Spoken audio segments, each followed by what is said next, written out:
Hi everybody, welcome to Control Alt and Compete. Today I'm joined by Shoubna Naika-Taylor. Hello. So Naika-Taylor then, do you know the history of your surname? So Naika is my mum's maiden name. Okay, right. And then I got married. So me being, I guess, the feminist that I am, wanted to keep my mum's maiden name. And why and not? so double-barrelled. Yeah, why not? Yeah, I think my daughter, so she's 11, so you know, I could imagine if she grows up, she's always quite proud of our kind of name, so I can imagine she'd probably want to do the same thing. Yeah. It doesn't have to be a feminist, It's, I suppose, keeping identity and... I think so, yeah. I guess that makes sense. But there is the argument that, you know, I think that I don't want to lose my identity. And that kind of makes sense. But going by that logic, I don't know what my daughter would do if she was to get married because her surname's already double-barrelled. So And you think about it, when you go back, you don't really know much apart from maybe your grandparents with the surnames anyway. Do you? Like, I don't know, like, have you looked into the history of your family tree? I've tried to, but there's not enough data out there. So because my mum's side of the family live in India, so, you know, my mum grew up in a village. There's not really much Documentation about... No, not really. People didn't really bother about it back then. Do you think it's like a new thing, or maybe they did, or...? So they have passed away, but I think in terms of their parents and their grandparents, I don't think a birth certificate was a thing back then as well. There's some sort of history in terms of documented history with my dad's side of the family, but you know, nothing too exciting. I know families that have dated their family tree back to the 1500s, you know, which is quite impressive, and that's a lot of research. But I suppose if it's not documented, it's really difficult. I don't see why, you know, years down the line, future family members would be able to develop a family tree. Because ultimately, it's still a name that you can follow back. And Exactly. it's documented and it still goes back, doesn't it? Yeah, I think definitely. I remember I was speaking to somebody at a wedding and I found out their name was Hood, and we're talking to them and they dug into their side of the family tree and they said that a lot of the Hoods had worked in mines down in certain areas of Scotland, and then I think it goes back to the word Hod, I think, in one of the names. Yeah.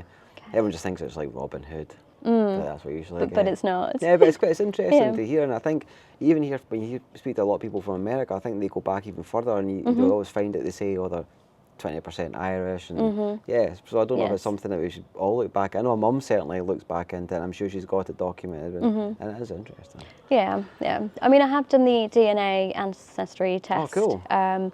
So is that somewhere you had to go to actually get your blood taken? Yeah. Oh, So, right. no, it wasn't a blood test. It was a swab. Okay, right. So, I don't know what I expected, to be honest, because it was majority India. Right.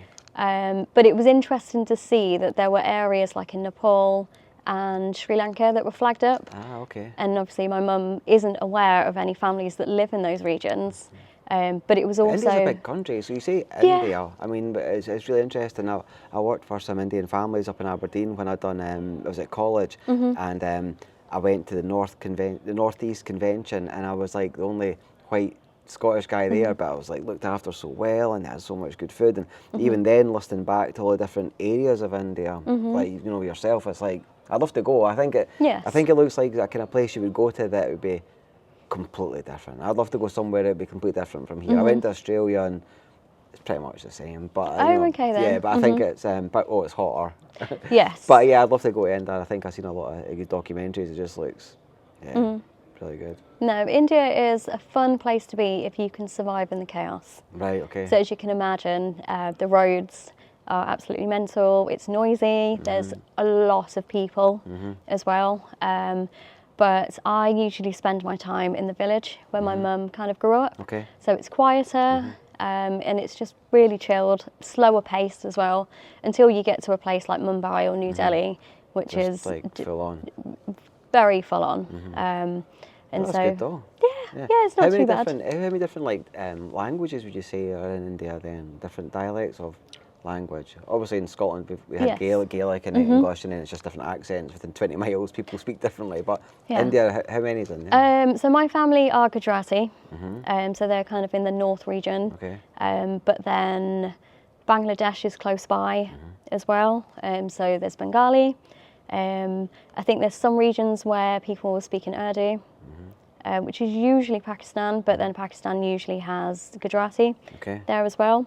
And then there's Punjabi, which is obviously in the Punjab region. There's Tamil.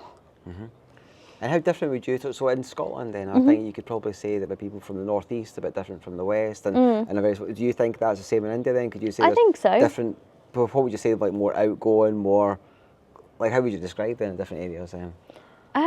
What, in terms of languages? Yeah, like, or? but just like even the kind of people, I think even in Scotland I would probably say that maybe, people don't shoot me for this, but I think the West Coast maybe a bit more outgoing, maybe more friendly, I think that's kind of the way it is. I've only ever been to Gujarat, which is where my family lives, so I haven't explored any other areas. So in terms of comparison, I couldn't really tell you. It would be nice to know. Of course, you've got places like Goa, which is a very tourist-heavy area. But then in terms of cultures, you're probably going to have a lot of Western cultures there as well. It has is it been more like westernised. London or Edinburgh of India? I believe so, yeah. Okay. So it's a lot more kind of westernised, but I think it's with a purpose because we know that tourists are going to go there. And I think, as you could probably imagine, you know, in terms of the, like cattles, will kind of walk around because cows are sacred in Hinduism. So breeding cattle for the meat doesn't really sort of exist, but they do ship beef over to Goa. So why is that, do you think then? Because obviously it's a shame for cows in this country. Yes. So, you know, the cows get slaughtered for meat here. But so where does that go back to then? Do you know the history of why? Cows are considered sacred because back in the day when farming was a big thing, so cows would provide us with the milk. They would also help with labour as well and really sort of help out families that owned farms. That's a good way to look at it. Yeah. So I think when it comes to sort of animals, you know, Hindus are generally vegetarians as well. Okay, there you go then. Yeah. Interesting. No. So esports then, because I know that we were speaking to a company, oh my God, Valor Esports, right? Valor Esports. Oh, yes. So I know I was speaking to Sam from Valor Esports, and he said that he was actually out in India and they were promoting their esports training facilities, and they were saying that it was really taking off and there was a really big uptake. Do you know much about the kind of esports scene in India then? There's certainly really big popular games that are very different to the ones that are popular in terms of esports. So in the West. games probably? Mobile, yeah. So you've got PUBG. I know that Clash of Clans is really big as well. I never played Clash of Clans. Oh, really? I should, but yeah. The only reason why I've played Clash of Clans is somehow I was contacted by someone at Supercell to say that they were looking for a curriculum manager.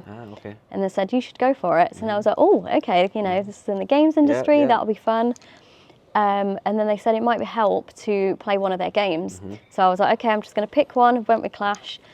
Became really sort of obsessed with it. It's a lot of fun. Has it got all microtransactions in it? Is it yes, it does. Right, yeah, so you can buy gems to speed up the process. It works great when you're not obsessed with it, because you'll put the game down and then you get back on it. It's like, oh, my town hall has been upgraded. Okay, so it's something that's always evolved, even when it's not on. Yeah. So time's a big factor in it. Okay. Yeah, but if you are obsessed with the game, like I originally was, it was like, oh, this is taking so long. Yeah, so you pay for it to get quicker. I have done a few times. Oh, really embarrassed. But, you know. Do you find that it's embarrassing? Because I think I always say to my friends when I'm trying to bribe them into getting a DLC, they'll say, oh, I'm not spending £20 on that. But I'll say, look, but you could go out to the pub like they do, and you know, you'd spend that in a round, and it's gone. So for me, it's like, I don't see it as, I don't know if you enjoy it, and you of course. Yeah, I mean, skins and that, like my son, I've probably said this before, but I'd left money in a certain account, and before I knew it was like £99 on Roblox, and I was like, so he must have clicked it. I tried to get it back, but he'd spent some of it. Oh no! But then I felt fine because my mum used to moan at me about like putting money on the phone bill, so I thought, I've just calmed. No, that makes sense. Yeah. I mean, I've paid for skins in games because it's more like an aesthetic and what thing. Games? Overwatch. Okay, right. Also, has that got a big? See, I kind of liked Overwatch, but I never got into it that much. Is there a lot of skins in Overwatch then? Yes. Yeah. Okay. And and that was my first real sort of esports, like my gateway into to esports. I don't mind paying for DLC. DLC is completely fine. Why not? Yeah. It's just tools that are in games that will help you succeed, and I'd much rather do it myself. Yeah, that's fair. Yeah, because there's no point cheating. You're just cheating yourself, really. Exactly. Yeah, and then it's done, and it's like, oh, okay then. Yeah, the grind's always good, and it's like when you finish a project in life. Even sometimes you're working so hard to a project, and when it finishes, you're kind of left like, oh, what do we do? Because you've been grinding and focused on it so much, and it's like that in games as well. Exactly. So how did you get into it? So there was a young Shoubna. Did you enjoy gaming growing up then? Like, yes. Yeah. So how did you get into gaming? What was your first? So my dad bought the Super Nintendo for me. Awesome. And I had Mario on it. So I had multiple versions of Mario. I had Mario All-Stars, which then came with, was it Lost World? And then it had Mario 2, 3. And that was great. And it was like, it was a new world because I could escape. And it was always every Sunday. And it's like, oh, it's game day. Like, this is great. And I remember one particular weekend, I don't know what I did wrong, but I couldn't watch Power Rangers that weekend, which really upset me, and my SNES was taken away from me. And as a child, that was the worst weekend of my life. I just remember sort of crying about it. I wrote a letter to my parents saying, I don't care if I never play this again. Obviously I did, but I was trying to make them feel bad. I love it. Did it work? Well, as in making them feel bad? I don't know, I don't think so. Probably did, because my daughter would say something like that to me and make me feel bad, and I'd feel terrible, so yeah. Yeah, I mean, my parents didn't react to it. They were just like, okay. So, who knows? We know how to make her do things now. Yeah. So what other games did you like then? So I suppose in the SNES, I mean, did you have friends that were playing the SNES as well? How did you find, like, So I grew up in a deprived area. So according to the other kids, I had all the toys in the world. Okay. So I would talk about it, but not everyone could kind of relate to it. Because you wouldn't have seen it really on the TV or social media. Yes, but they didn't really sort of own it. And then it kind of turned into a little bit of jealousy. And then we're just like, isn't games for boys? And I was like, is it? And I didn't know any different because my dad was encouraging me to play games, and we would play games together. Did he play games, do you think? So we played Street Fighter. Yeah, excellent, we would take turns on Mario. He bought me Jurassic Park on the SNES as well, which at the time was my favourite film. Oh, in fact, it still is. I talk about this all the time. And yeah, it was such a good game. And I remember, because you couldn't save games, so I created a map. So I was like, okay, I'm going to start on this like A5 piece of paper, but the map was so much bigger. So I'd started another A5 piece of paper, sellotaped it together. See, that was good, wasn't it? Do you remember a gaming magazine? Did you ever get gaming magazines growing up? Not Total. until... I think the Super Nintendo one, Nintendo had a magazine called Total. Did you ever get that? No. So I think my first gaming magazine was probably the PlayStation one, the PlayStation 1. Where you got like the demo discs as well. That's right, and that was a lot of fun because it was like, oh, this is the new game that's coming out. When I think back to it, I remember on one of the gaming magazines, I actually wrote a script for Alien 3. I probably shouldn't have seen Alien, but I remember my older people in the village had seen Aliens and they showed me it, you know, like, and I remember writing a whole big binder for a competition. I wish I could get that back, but I sent it in, but I wrote the whole script and drew it. But once again, it's just like we're talking about esports and inspiring you then. Like, I don't know what else would have made me sit and write a whole big script and binder for an Alien film. Of course. I wish I could get it back. I wonder if I've seen what I wrote. I must have been about 9 or 10 or something like that. Oh, wow. Yeah. But so yeah. What was your favourite Street Fighter character? Chun-Li. Yeah, she was good. Yeah, she was a good one. And I played a lot of Ryu as well. Yeah, so small village. My friend Hamish, there you go. How Scottish can you get? He would be Ken and I'd be Ryu, and two similar characters, but we would play constantly doing that. Loving it. Mario Kart as well was obviously a big one. See, I didn't have Mario Kart. Oh, did you not? No, no, I don't think I played it until it was out on the Nintendo Wii. Right, okay. And I was terrible at it. But I don't drive in real life. Okay. Which translates to me driving really badly in games as well. Have you never tried to? No, this year I am. Well, I say this year. From January, I'm going to buy some lessons in book. Have you taken lessons at all? I think they say the hardest bit's actually a theory. I've heard that. Oh, okay then. Yeah. Well, I I'm can quite drive academic though, so I should be okay. You should be fine, yeah. Yeah, and then I remember things by doing. Yeah. So I think I should be okay. Okay. But no, I just never had the need to drive because I live in Coventry. I used to work just in the city centre. So all of my jobs have been in the city centre. It's just a bus journey away. There was just no need. And now that I work in Nuneaton, which is just outside of Coventry, it's a bit of a trek to get to.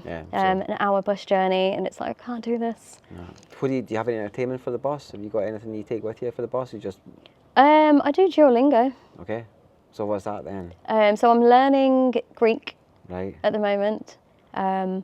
See, my wife had a Spanish app. And I'd love to think I wish I had the memory to join her, but then suddenly go around the house and she's sitting talking in Spanish. And I'm thinking, but yeah, she just enjoys that. Yeah. Well, unfortunately, the Greek lessons don't have the speaking part of it. Okay. So if someone's like, oh, you've been learning Greek, say something. And I'm like, I don't know if I'm doing it correctly. I know how to read. Yeah. And translate say something that. to me in Greek, just make something up for them. Yeah, and they'll still be impressed. But yeah, I might go back to, because I was learning Italian a couple of years ago. Okay. And I love visiting Italy. Yeah. It's a nice place. The food's great. I went Environment's to great. Rome and I agree with you, the food was amazing. Yeah, the views were amazing. Yes. Once again, I felt like that was quite chaotic with the driving in the city as well. Oh my God, how many crashed cars did you see? Yeah, I know. How many cars just parked right up in the pavement? It looked like some people couldn't even get their door open, some people had parked up. Yeah. No, they do drive. Yeah, and crazy. then we also managed to go down the wrong way street and then bump into a bunch of Roma fans that were protesting. So we kind of walked through them and then off again. But they were friendly enough. But yeah. Oh dear. So okay, after primary school, then how did you find? Did you game into high school? Did you find a new group of friends, or did you take that with you? See, I didn't really play games with other people outside of my family until Gears of War. Oh, amazing! I've got the remastered again. Is it good? Oh, it's so much fun. Yeah. Just thinking back, it's the only game actually, and I'm quite good with my kids, and I do let them play a little bit, but it's the one game I definitely won't let Jackson play or see because, yeah, there's chainsawing people, and it's just pretty gruesome. But it's such a good fun game, isn't it? It is. It really is. So I played the multiplayer and obviously co-op as well. Yeah. And that was a lot of fun. And then, to be honest, a lot of games that I played are single-player games. It wasn't until Destiny 2 where it kind of... No, not Destiny, but Destiny 2. Destiny. Yeah. And I became obsessed with that. It was every night. It's like, oh, let's meet in the tower. Yeah. Go do like a raid. So the raid for me was like the biggest. I think if you speak to Bubba, a friend that we were speaking about World of Warcraft, but for me that was my first experience of a raid, and that blew my mind. Having us all, you the same? Like, was it Vault of Glass? Yes. Yeah. Like I struggled with the jumping puzzles and stuff, and I don't know why, because I played as a warlock, so I had the glide and everything. Titan. Were you? Nobody likes them. I don't know why. I thought everyone's like, oh, you're a Titan, but yeah, I just loved it. It's just because they go in and just wreck everything, right? Yeah, I think that was my issue, because I played as a warlock, so quite squishy, and then during multiplayer, if I got killed, it's always a Titan, and it's like, oh, I know. Like play something else. Bungie for me. So when Halo came out, Halo 2 came out, Halo 3, Bungie were the first games company that showed you like the weekly recap, and they let you. The staff spoke, and they'd show you screenshots. So for me, that was the first kind of games company. Before the internet really took off, I suppose. Like it was like I was on the website and I was checking out their updates, and I thought, yeah, I became a kind of Bungie fan. And then when Destiny came out, I loved it. No, it was really good. And I actually met a friend of mine who works in the police, and we met him on Destiny. I think we were both just doing a strike one time, and he heard the Scottish accent, and we started speaking. And you know what? We've known each other ever since, and our kids have grew up through lockdown playing. We're going to birthday parties together now, and that's somebody that I kind of met through Destiny. Yeah. But my wife hates Destiny because I think how badly I got into Destiny. She loves gaming, but I think Destiny's a kind of swear word in the house. But oh dear. Yeah, I know. Yeah. Did you play Destiny 2 then as well? Yes, I did. Yeah. I'd never finished all the campaigns. I kind of stopped playing after Forsaken. Okay, yeah. I think I was the same actually. Because of Cade? Cade? The Taken King, was it Taken King after Forsaken? What was the one when you're on the big ship? Taken King. Yeah. Yes. Hang on a minute. I don't know. I remember playing the Taken King. Okay. But I'm pretty sure I lost interest after Cade was killed off. Right. And I was like, how dare they? I know, Cade was a cool character. A very cool character. Did you play the recent one? What was it called? Sorry. There was the Witch Queen. So the Witch Queen. Played a little bit of that. And what was the most recent one that they came out? And it was within about a year ago. Oh, okay. I haven't got back into it. Yeah, that's the thing. You don't want to go back into it, but because you can because the light level goes up so much, right? So if you're too late to the party, but we got back into it and I really enjoyed it again. It's such a good fun game. Yeah. No, I mean I've considered sort of going back into it, but I don't know. I need to find a new fire team. And that was the other thing. Did you ever get to the point where? Do you remember there was like third-party apps where you would find people for looking for groups? You remember that? And the location of what's his name? And he always had like really cool loot. Zar. Yes. Zar with the black hood, and you couldn't see his face. Yeah. Every week so I was quite lucky because I got the Galahorn gun early on. Oh, and I didn't realise how good that was. It's like everyone was fine on the straight. They didn't get kicked because I had the Galahorn. But yeah. That was kind of like a loot boxy as well, wasn't it? That was what you're kind of going for the right roles of guns. I'm trying to think if I did actually purchase any loot boxes through that. I didn't actually, but I don't think I did. Money, no. Yeah. I think I was pretty good with that. We had a streamer on, a Scottish streamer who was actually going to be at FaZe this weekend, called Pigeon. So he's a Scottish Destiny streamer. He's been invited out to Bungie parties and stuff like that. Amazing. Yeah. And I think that actually, I felt quite bad for Bungie because they had the new game Marathon and it looked like it was going to be quite hype. But then I think they actually had a big carry on with somebody within the company had stolen a lot of the artwork. Oh wow. Yeah, and they got caught. They got caught for it, and it was a big thing. So they've actually put the game. I think the game should have been released this weekend actually. But it's been pushed back. Oh, that's a shame. I know. Yeah. So tell me about your more journey into esports then. So like, tell me about your career as well.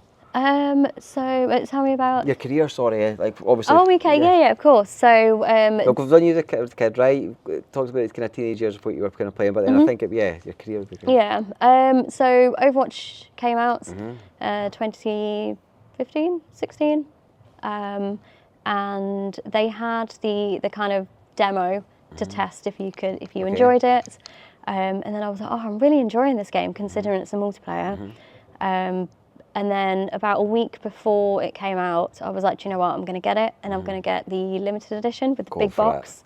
Boom. And it came with like the soldier statue and loads of other stuff. And I just became obsessed that it kind of took over my life in a way. Because I was teaching games production at the time and I was asking students, oh, are you all playing? Yep. And when we had social time in the classroom, we would talk about Overwatch. Then I'd go home and talk about Overwatch and play it. And then I got into cosplaying as well. So my first one was Diva, and then I became a Junkrat main. So I made a Junkrat cosplay, and it just took over completely. And then, of course, just before I went on maternity, as I said in the talk today, there was the 3v3 Overwatch tournament. So I was like, you know what, I'm obsessed. Let's get into this. And then that's kind of how it all started. And, you know, like I said, it meant so much that students had a lot of fun competing. And I saw a different side to them, you know, which is why I wanted to keep pushing it. And I guess the rest is history. Yeah, you know. And I think for educators, you see a lot more of disengaged students, and as you said, it kids that are maybe not wanting to get involved. And then I suppose having something that gives them that spark, then you just double down and want to run with it. Yes. Yeah, definitely. And I feel like once the students I see at the start of an esports course are very different to the ones that they become after the 2 years as well. You know, they're more confident, they talk to each other. It sounds so silly to say something like that, doesn't it? It doesn't sound silly, but when you say they talk to each other, but I think you realise that even through COVID and that, there's some life skills that like definitely got affected. If COVID hit a lot of people with a hard time in their life, then that is a big thing for them to be confident in talking. Oh yeah, absolutely. I mean, I think that as an educator, we are still dealing with the effects, the negative effects of COVID. And what have you found so far? Because maybe you don't know yet, but what have you found so far? So because I've always kind of taught games production, and then obviously I went into esports, those students are naturally introverted. But those students that I have now are much more introverted. And one of the examples that I talk about was a presentation. You know, oh, we're going to do a presentation on your branding idea for your esports team. And students are like, I can't do this. Oh. I actually can't do this. Whereas before, I would get students to develop ideas for a game, and it's like, pitch your idea to me, pretend like it's E3, and you sell your game idea to me. Okay, and they could do it. Yeah. Whereas now, there's a lot of pushback. I'm too anxious. Can I do it in a smaller group? Or can I just do it in front of you? Do I have to do a presentation? Which is really difficult. Because you don't realise how important confidence is, and how easy it is to get your confidence knocked. Yes. And then to gain it, isn't it? It's something you put. Can you quantify it? But you don't really know, do you? If the kids are feeling like that or not, and like give them something they're passionate about. Yes. Even some talks we spoke today, but talking about the boy with the hoodie that Ewan was talking about. You know, didn't realise what he was into and what he enjoyed, and then talked about his gaming and his Halo, and there he's talking. Yeah, absolutely. Yeah. So there's a little bit more kind of hard work to try and get their confidence to come out. You know.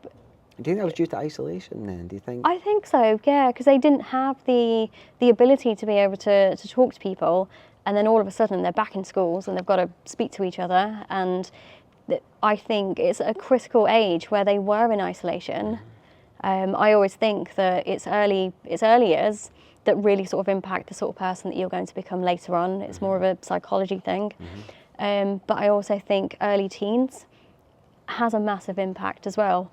And where that kind of social aspect has been taken away from you at your crucial points to be social, it's really difficult. To get that back. Yeah. It must have been so scary as well, because obviously we've lived the normal life of what life was like, and then so we were like, oh, this is different, being locked away, but we knew what it would come back to. Whereas kids at that age would have been like, oh my God, there's a disease that's keeping everybody in the house, and so you know, it must be a very scary time. You think about it for the kids. Absolutely. I mean, I remember sort of going back into work in that environment, and we did 1 week we had half the group, and then the next week we had the other group. But then eventually we had everyone together, and that was a little bit difficult for me to deal with. Naturally, I am introverted, but just having so many people and not being surrounded by so many people for a very long time, that was nerve-wracking for me. You know, and I used to walk down the corridor like this, just because. Because you're frightened in a sense of even being near people because of COVID. So even like you're talking about being isolated, but then even going back, that anxiety of being near people. Yes. I remember being in like Asda at the time, and we were sitting and we were going through the trolleys, and it was going down the aisles, and I remember somebody I was in their way or something, and they were like actively coughing to try and freak me out. And I'm thinking, this is terrible. Wow. But yeah, even just thinking back to then, it was such a wild time, and then now it just seems like a bit of distant kind of memory, but I suppose it's these kids that are still kind of going through that as well. Yeah, but it was a tricky thing to sort of get used to as well. You know, I used to go to gigs and be surrounded by thousands of people, you know. I haven't been to one in a while. I know what it is, it's a K-pop Demon Hunter. Yes, I don't mind a little bit of K-pop. But my main sort of music taste is like rock and metal, that kind of stuff. So yeah, quite varied, to be honest. Yeah, same. Because I like a little bit of drum and bass as well. Okay. So lots. Good. That's what you should be. Yeah. Different music for different moods, right? Oh, listen, absolutely. Listen, Shoubna, thank you very much. It's been a pleasure talking to you. No problem. All the best. Take care. Yeah, thank you very much.